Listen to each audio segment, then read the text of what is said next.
Hi, I'm Morgan. I'm Harrison. This is Morgan Please. We travel the world even though we're completely broke. It's a budget travel vlog, and today we are here to bitch and moan, and that's what this video is about. So lately we've been having a hard time. We've had a few setbacks in our travels. We've had some hard things happening. When it rains, it pours. That's why we haven't had a video up. We try to have videos up Monday and Thursday. We haven't had one on Monday or last Thursday, although we did have a video up Thursday. You might have seen it before we had to take it down because it's legal reasons, yeah. Legal reasons, yeah, let's just say that. Actually, we're going to talk about that in our next video, kind of what happened there. But yeah, all these things keep happening, so today seems like the perfect time for us to complain. So what we're going to do is we're going to talk about the 10 things that we hate the most about traveling. So I just want to say, before we get any further, this is sort of, I guess, a complaining type of video. If you don't want to hear us complain, click out. You're not going to like this video. Also, I want to be clear. We know we're so lucky and we have great lives. Absolutely. And this is just a list that maybe people don't think about when they plan to travel, or maybe just something that might be relatable to other people who travel, you know? Yeah. And this is not something that drives our mentality of travel. I mean, we are very optimistic when it comes to traveling around the world. And just kind of a fun complaining video for us, I think. We just want to stick it to the man, you know? The man being travel. Yeah. The concept of travel. Take that concept of travel. So yeah, again, just to reiterate, we're very lucky, we're very happy. You should just don't take this too seriously, okay? We know, and we're very grateful for our lives. But anyway, let's just get into it. So the number one thing that is on our mind of why, well, not number one, this isn't in order. It's not in order, yeah. But the first thing that's on our mind of why traveling can suck is they lose your bags. Which we're in the process of right now. It's been 3 days and we don't have any of our suitcases, which is not so sucky for me because, you know, I don't value my clothes as much as Morgan does, and she really likes wearing different outfits and such. So the good news is today they have found them, and apparently they should actually be coming, so that is a huge relief. But for a few days they didn't even know where our bags were. It's a whole thing because bags aren't considered lost until after 21 days, and then you could be in limbo for 21 days. You know, are you going to get your money for your lost bag? Are you not going to? How much stuff should you buy? Should you replace all these items yet, or should you wait? And you're in limbo until you know what's going to happen. And one of the biggest things too is we kept having to call them to try and get in contact with them to see where our bags were, because for 48 hours they have like a bag tracker, and it was just like, we have no idea where your bags are. So we were constantly trying to call, and us being foreign to the EU, our phone bill is going to be a little through the roof this month. So we did what we had to do to try and get them to find our bags, and they did, and they're going through it. But it sucks when you lose your bags. I mean, it's all your stuff, and it's when you're living out of your suitcase, it's everything you have pretty much. Yeah, I mean, no toothbrushes, anything. Luckily, we kept all of our expensive stuff on us, though. We had our laptops and our computers and our cameras and all that good stuff on us, because we're not boneheads. We're not going to put that through check-in. Only a little bit boneheads, because if we were smart, we would have an extra set of clothes and our toothbrushes and stuff on us, which we should have had. But as much as it stinks for us, we were okay because we actually are house sitting now. This is the house sit. So we came here, people are very nice and everything like that. But imagine if you were going on to like a cruise, or you were going really quickly from one country to the next. It'd be a whole nother level of hardship. Oh my gosh, I can't imagine. So it can be even worse. So obviously that is a huge downside of travel. You always run the risk of your bags being lost, and you can get travel insurance. We don't have that. If you do have that, it could be good, but sometimes even insurance is a difficult thing to get through to even get your money that you're supposed to get and things like that. So all around, it's a difficult thing. That was one of the major reasons why we decided to make this video, because we were miserable in the middle of trying to figure this out. We had to change our plans. We were going to explore this new city that we had an Airbnb in, and we couldn't because we had to spend the whole day on the phone spending so much money just to call them, because we had no choice but to call them. Yeah, so that really does suck that we missed a whole day in Cork that we won't have a video in anymore because they lost their bags, which is why traveling sucks. Yeah. Anyway, I guess we've talked about this enough. It's clear why losing your bag sucks. Yeah. So that's one. The second thing, bad or no Wi-Fi. Now I know you're thinking a lot of people are going to be entitled millennial, why do you need Wi-Fi? Listen to me, okay? If you work online, a lot of people work online when they travel. Like Harrison's mom, for example, whenever we travel anywhere, she still has to work. For some people, believe it or not, Janet, Wi-Fi is important.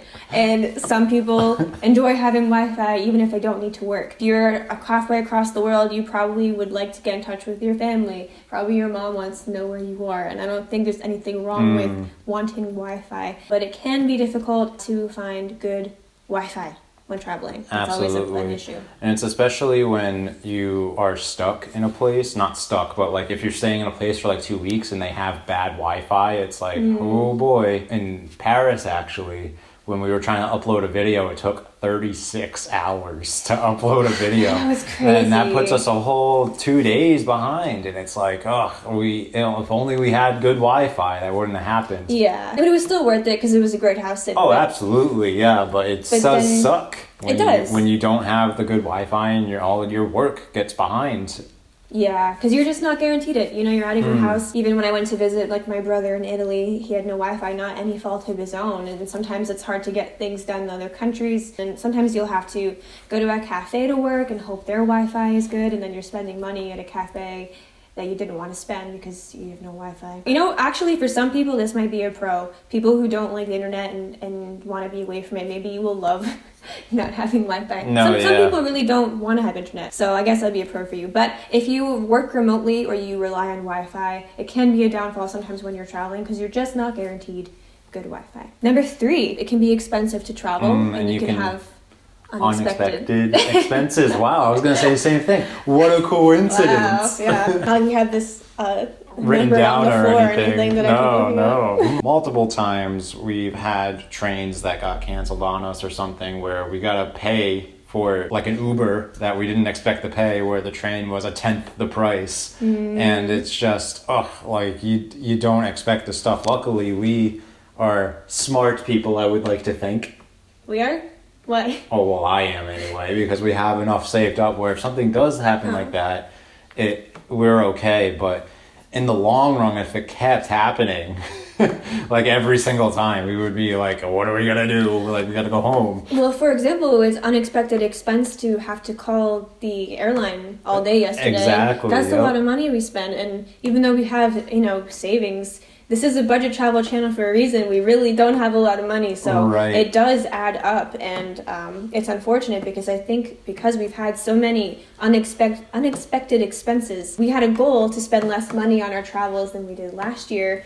You can see how much we spent up above if you want to click on one of that. But I'm not sure if that's going to happen because we keep having these unexpected expenses. Though sometimes it's for a good thing, like maybe unexpected expense could be you meet a dog and you bring him on an Uber to a shelter, which is what happened to us. But we'll explain that in another video. Traveling doesn't have to be expensive. I think on our channel we try to show you that it doesn't have to be. You can do things like house sitting, like volunteering, cooking inside, things like that. It really doesn't have to be that expensive. No, absolutely. But it still can be, and it's not nothing. It is money. For us, it's cheaper to be traveling than it is to stay at home, but we're also not making money that we would be at home. Right, exactly. So it is expensive. I mean, it doesn't have to be that expensive, but we can't pretend like it doesn't cost anything. So that's the third thing that kind of sucks about traveling is you're spending money, and money sometimes you didn't intend to spend. So the fourth thing that sucks about traveling, and this one hit me personally recently, is being away from family during big events. So this could be anything from like weddings, but weddings are usually planned ahead, so that's your own fault if you're traveling. Yeah, that's true. But my grandfather actually, he had passed away a couple weeks, and I couldn't make it home to the funeral, so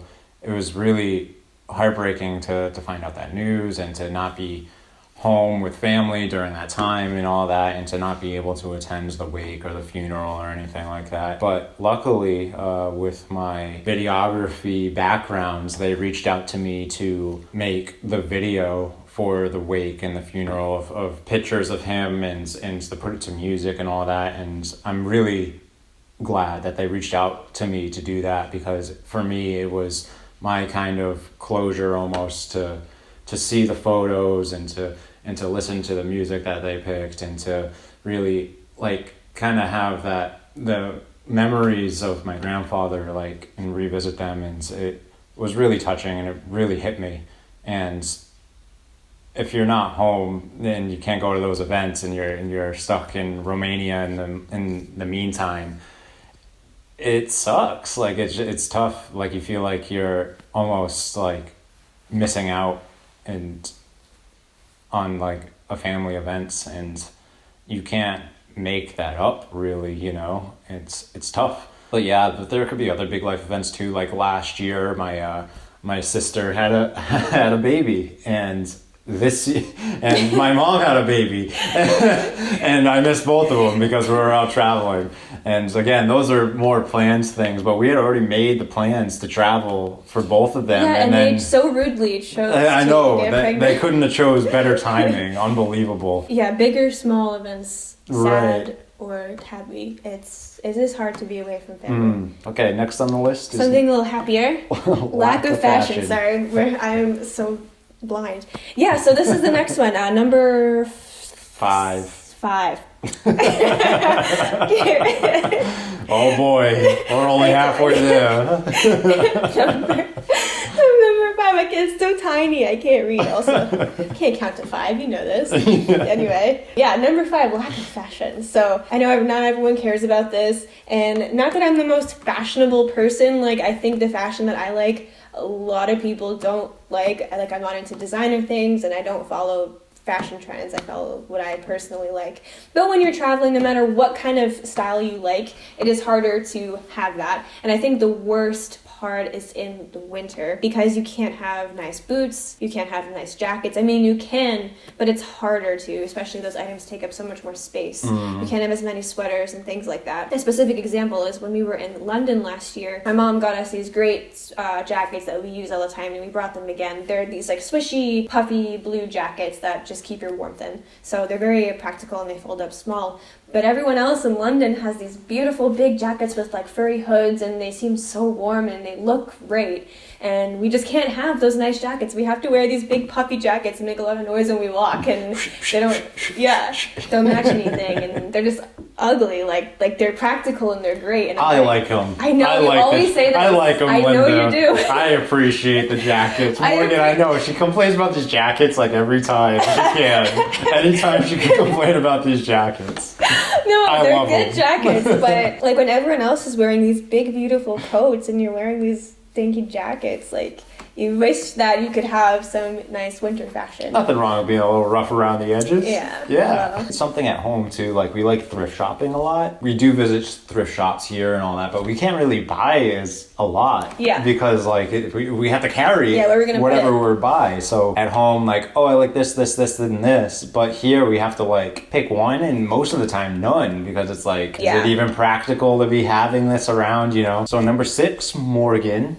That's this number. Oh, okay. Oh, yeah, there you go. So- Is a lack of transport, which is something we haven't experienced really in full yet. Maybe Slovenia was the only place. We have, you just don't know because I plan everything. Yeah, well, So- maybe you should talk about this one I'll then, talk since you're about so it. smart and I'm just the counter. Yeah, you can count to 6, but You can plan the whole travel. Yeah. So which more important? I don't know. If you want to go, for example, in the middle of the Scottish Highlands, Yorkshire, wherever there's not a lot of buses or trains or things, it can be difficult for a traveler. I tried my best to go only places where there is some kind of transport available, so that's why we haven't experienced it that much. Or even if we are somewhere rural, we'll have bikes, or there'll be things close enough nearby that we won't need to go very far. But yeah, if you are traveling, it can be difficult unless you want to rent a car, which I find very expensive. And if you're on this channel because you want to know how to budget travel, you probably won't be renting a car. And you know, if you're traveling somewhere like Ireland, you'd have to,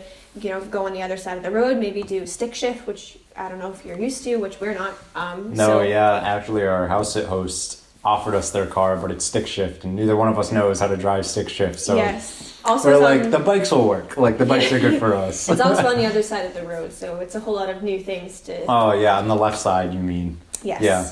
So, yeah, it can be hard if there's no transport around, which I find a big problem in America. If you want to travel to America, you have to get a car, or you'll have... I mean, you can, I don't know, maybe hitchhike or rideshare, Uber, I suppose. But if you... I mean... you really have no choice but to rent a car. So that stinks if you're traveling to America and traveling to some rural places where there's no public transport. Right, and that opens you up to a whole bunch of risks too anyway and all that, so. Yeah, so that's another thing that can suck about traveling. So number 7 is traveling can be very confusing and or stressful. Yeah. So it can be confusing when you don't know the language and maybe no one's around to help you, maybe there's no English and you just have to kind of figure it out. For example, we were in Romania the other day and we were going to Bucharest, the capital, to catch a flight. And the lady said that there was no seats available to Bucharest the whole day. Like no trains had any seats available, and we're like, how is that possible? It's not possible. They were, I don't know if there was a language gap or they just didn't want to help us, but some really nice, just random people who were there at the train station buying tickets too, they talked to them for us and then we ended up getting tickets. So they might have just been confused. I don't know. But yeah, that was stressful for us because we're like, we gotta catch a plane. Yeah, we gotta go. So you can be in situations where you don't know what to do. And of course, that will cause you stress. So I guess it's kind of straightforward. I'm talking a lot. Do you want to say anything? No, because I'm never confused or stressed because Morgan plans all of it. so life is pretty easy for me, I have to be honest. I guess so. No, you help a lot because I find it confusing sometimes, even navigating train stations or underground stations like at Yeah, but Paris that's or something. pretty simple. Yeah, like It's simple, but it's simple because you do it. You have the mind for it, so you can navigate it pretty easily. But I think for some people like me, it can be a little bit overwhelming to try to focus and figure out where things are. It is, you can figure it out, but it's a whole new thing. If especially people like us who we don't live anywhere where there is an underground, so it's a whole level of something to figure out. That can be confusing, can be stressful, especially if you're alone. It's always easier if there's someone around to help you. But you'll be in new situations that you wouldn't otherwise be in, and it can be stressful or confusing. All right, so number 8 is getting sick. And this is something that I have personally experienced last year in England. I got the flu, and it was very stressful because we don't have any health coverage insurance for traveling or anything like that. And so when I got the flu, I was like, oh boy, like what am I gonna do? Well, it's also worse than the flu because Harrison has Lyme disease. So when he gets the flu, he gets really horrible arthritis pain. So I don't want to. So it was, well, thank you for adding that detail. But it was stressful because we were like, okay, well, I gotta get myself to a doctor to try and get like a prescription or something, like to do something to get myself better. And being in a foreign country, it's scary because you're like, I don't know how much it's gonna cost, And luckily, it didn't cost us anything because, the NHS system in the UK is worlds better than the US system. And you look at my fear for that, for example, of how I was just like, we're going to get charged for seeing a doctor, we're going to get charged for writing a prescription and all that. And luckily it was good, but it was still that we were lucky, to be honest, because because it's like that in the UK, maybe it's not like that in Romania or in Malta or in any place where you end up having to pay this full bill that you don't expect. And if you get sick, your insurance isn't, covered there. Yeah. Right, exactly. God forbid you get sick in America. It's the worst place. No, yeah, I know. It's a definite risk. Luckily, we had some house sit people who did travel the U.S. and one of them did get sick in the U.S. and they had health insurance coverage for traveling, and they had said that if they didn't have that coverage, it would have been millions of dollars because she stayed in the hospital for a few days and all that. Oh, yeah. And it was like, oh my gosh, like I can't imagine how scary that would have been if they didn't have coverage. They'd be in debt for the rest of their life, Yeah, so it's kind of a risky thing that we're doing, I guess. But the other aspect of us getting sick is I get car sick pretty easily. Me not being able to drive and all that. We have to take buses and trains don't really affect me, but anything that has to do with motion, I end up getting sick on it. And I'm just like, we got to take a 3-hour bus, Morgan. Thanks. Yeah. And so I'll just be sick for 3 hours and then get off. And it sucks. Like, it sucks that I have to deal with that. That's obviously not everyone, but it's either get sick in the car or don't travel the world. And I do want to say, obviously, you get sick anywhere, anytime. You don't have to be traveling. But just to be clear, the reason that it sucks so hard, when you're traveling is because besides the cost thing and trying to figure out doctors and everything, it sucks because you're on your vacation, right? Whether you travel like us long-term and work, and it's a little different, but if you're on your one-time vacation, it would really suck to get sick during that, you know? So that is a risk you take when you travel. You never know what's going to happen. And sometimes the act of traveling actually flares things up for people, especially for changing climates. Maybe because you're excited or nervous, that could affect it too. So it is a risk that you can get sick while traveling, which sucks whether you're traveling long-term or it's your one-time vacation. For obvious reasons and for everything we just said, it's not good. The ninth thing that sucks about traveling is waiting. So you'll probably be doing a lot of waiting. What are you doing? I'm waiting. Okay.